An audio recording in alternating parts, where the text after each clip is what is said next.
আপনি তো আর্থিক অবস্থা খারাপ থাকার কারণে পারেন নাই। জি। কিন্তু যাদের বাবা-মার আর্থিক অবস্থা ভালো আছে, হুম। তারা করে না। তাদেরকে আপনি কি বলবেন? তাদেরকে কি করতে বলবেন যে পড়ালেখা করো, না করলে আমার মতো এরকম হইবা? না, না, না। পড়ালেখা করলে ভালো। পড়ালেখা করলে ভালো হবে। জি।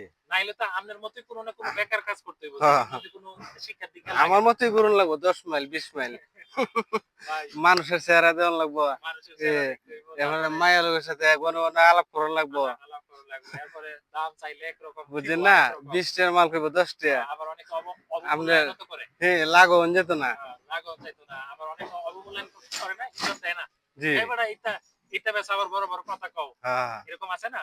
না, না আবার ভালো মানুষ হইলে আবার আদর ভালো করে। মানুষ তো আছেই, কিন্তু খারাপও তো কিছু বালাবুরা বলে। আছে না খারাপ মিলাইতে কথা আছে। কিছু বলে। ওইটার কথাই বলছি। মানে মূল কথাটা ওইটাই আপনি বলতে চাইতেছেন যে পড়ালেখা অবশ্যই করতে হবে। জি, করলে ভালো কিছু করা যাইব। এটাই তো বিষয়টা। জি। হ্যাঁ।